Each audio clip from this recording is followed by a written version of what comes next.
bringing you the best of New York Giants sports talk and entertainment. Oh, my voice is not at its peak today. Our dog had a surgery yesterday. It was just a surgery that dogs have. He's a male dog.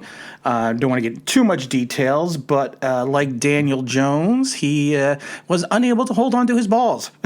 And I think so. We know what kind of surgery that was. I had a lot of questions and comments the last couple days about Jason Garrett.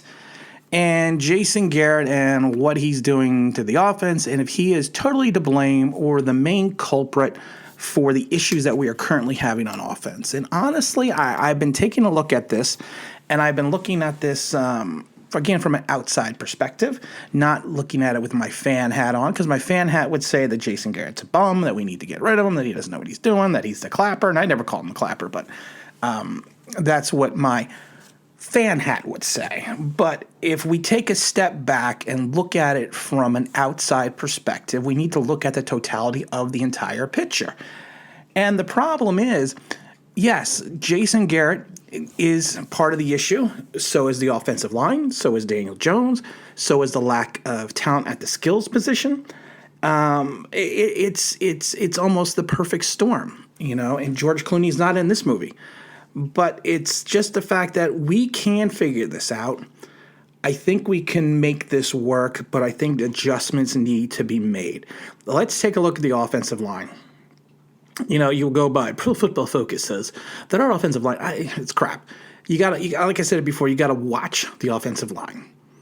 Nick Gates to me is still not a starting center, and I think a lot of the reasons that we're having such a huge push in the center of the line is because of Nick Gates. Your center is your second. I always say this, and I've said this even when I played. Your center is your second in command. You know, after you have the quarterback, and then you have the center, because the center will call out the line adjustments. The center is, you know, I always love it because the Giants have had some extremely intelligent centers. I mean, even going back to Oates back in the 80s. Of course, he was an attorney, and he still is a practicing attorney. But they control the line, and I'm not saying Nick Gates is not a NFL caliber lineman, and people are going to be like, well, I like his toughness. I like how he stood up to Aaron Donald. Well, yeah, he also cost us 15 yards. Aaron Donald threw the first punch. Gates retaliated, offsetting penalties. We're back to square one. Gates doesn't retaliate. That's 15 yards the other way. First down, G-men. And then people will be like, well, he was in the middle of the ruckus with Golden Tate and Jalen Ramsey. That doesn't impress me. You guys should not be in the middle of the field doing that crap. You're lucky there was not suspensions handed down for people for doing what they did. We are lucky that did not happen. There should have been. Ramsey and Tate should have both been suspended. If there was fans in the crowd, fans in the stands, they both would have been suspended. And then you take a look at Andrew Thomas. He's had a litany of problems. Will Hernandez has just been bad. Kevin Zeiler's play has dropped off tremendously. Cam Fleming, who's supposed to be our best offensive line according to Pro Football Focus, got replaced by Matt Perrette for a series in the second quarter, so I think we're going to see more of Matt. The issue with the line is we cannot run block. And that is a quagmire wrapped in a riddle. How are you not able to run block? How are you not able to push forward? I blame Mark Colombo on that as much as I blame Jason Garrett. And let's be honest, the pass protection at times has been bad. Yes, 100%. But Daniel Jones has been just as inconsistent as bad as the line has been in his decision-making process. I like next-gen stats. The NFL has them. And one of my favorite next-gen stats is time to throw, which indicates how quickly a passer releases the pass. And you would think with Daniel Jones having such a horrid line, he would be down in the low end, be down by Matthew Stafford and Dwayne Haskins are at the bottom at 2.39 seconds for Dwayne Haskins, and Matthew Stafford's 2.29 seconds. So they're throwing the ball within under 2.3 seconds. And so you would think Daniel Jones would have been like, oh, our line's so horrid. Daniel Jones must be on the bottom. Let's see, here's ranked 1, 2, 3, 4, 5, 6, 7, 8, 9, 10th. Who is ranked 10th in the NFL in reference to time to throw? Daniel Jones at almost 3 seconds at 2.9. I mean, that means he has the time to throw.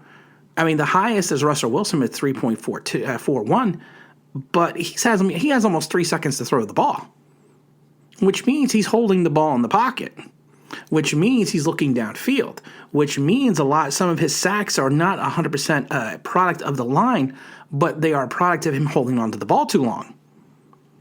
Now, the issue is, now we have to go back into the other issue of the offense.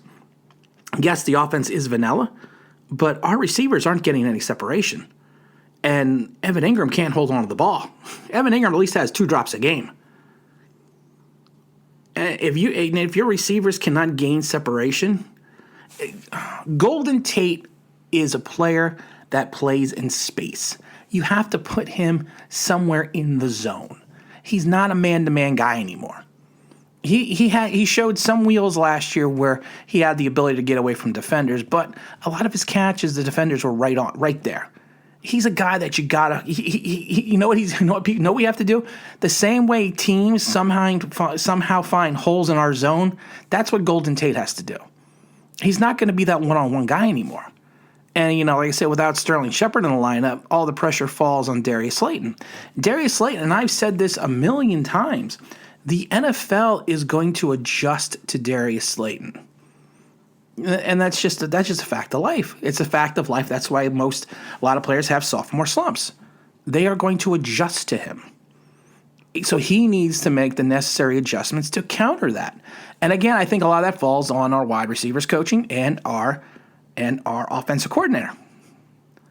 But when your guys aren't getting open and your quarterback is standing in the pocket for almost 3 seconds, yeah, sacks are going to happen. Bad things are going to happen.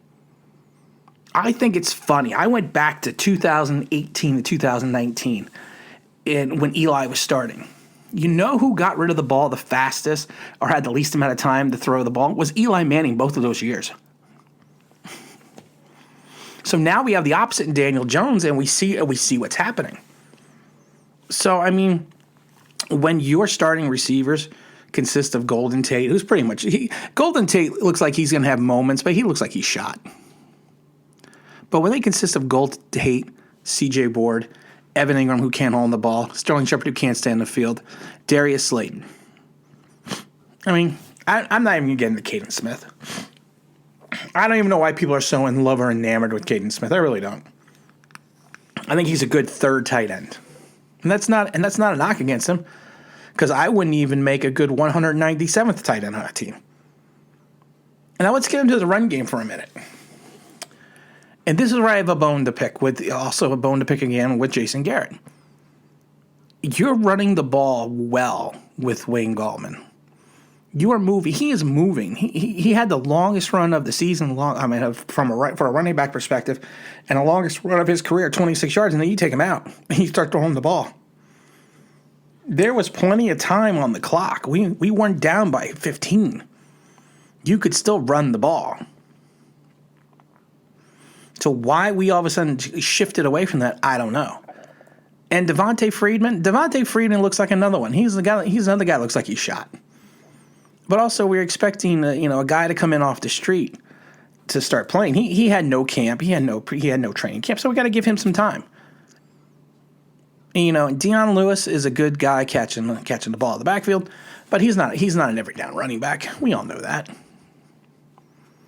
The problem right now is everyone's saying that Jason Garrett has a vanilla offense. Yes, he does have a vanilla offense. Everyone was expecting him to go Air Coryell, like he did the first couple years in Dallas. We don't have the personnel to do that. Air Coryell, as we've talked about before, is basically predicated on movement and motion and sending guys out deep and having a quarterback that understands that you need to hold on the ball, which Daniel Jones is doing to his detriment, to try to get guys open. The first game of the season against the Steelers, we were doing motion, we were doing this, we were doing that, and I call it the Harry High School shit.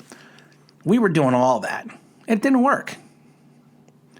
We need to get back to, and I blame this on Jason Garrett, we need to get back to more fundamentals. And I have said that against every team we've played, that if Daniel Jones throws the ball over 22 times a game, we are going to lose every game he does that. Because right now, Jones is not in the right mindset. He doesn't have the receivers. And like I said, with the next gen stats, you can't say he doesn't have confidence in his line because he's having the time to throw. Everyone's saying he doesn't, but let's just watch the tape. Yes, his pocket has collapsed, but some of those sacks were Daniel Jones' fault. And I think we need to fully understand that and appreciate that it's not just Jason Garrett. Jason Garrett is just as much as a problem. But Jason Garrett can only cook with the ingredients that he's given. And now listen, I am not a Jason Garrett fan. Not a Jason Garrett fan whatsoever. But, you take a look at the defense. The defense is playing well because the defense has talent. And Gettleman seems to always focus on the defense. He picked up guys in the draft that people are like, well, they're going to be starters. And I would say, these guys aren't going to come in and start right away. And that's the problem. I mean, it's unrealistic expectations sometimes from the fans. We do not have the talent on offense. Plain and simple. We might have moments. We might have drives.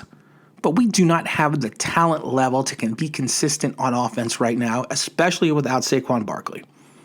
And yes, your offense is going to get more vanilla once you lose your franchise running back. And your second-year quarterback is not playing to the level that people have expected him to play to. So yes, I blame. If you want me to be honest, I solely put this on Jason Garrett because of the fact that he's in charge of all this.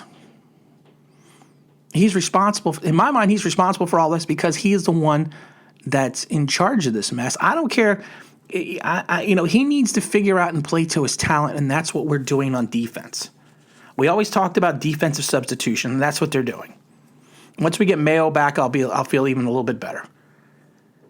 But we have to understand that, and against Dallas, we're going to have to play ball control because Dallas can run up and down the field, and the problem is with them doing that, our offense is going to have to keep pace, and I don't think they can do that. And we'll talk about about that on Saturday. And again, this is Tim with Online Big Blue, bringing you the best in New York Giants sports talk and entertainment.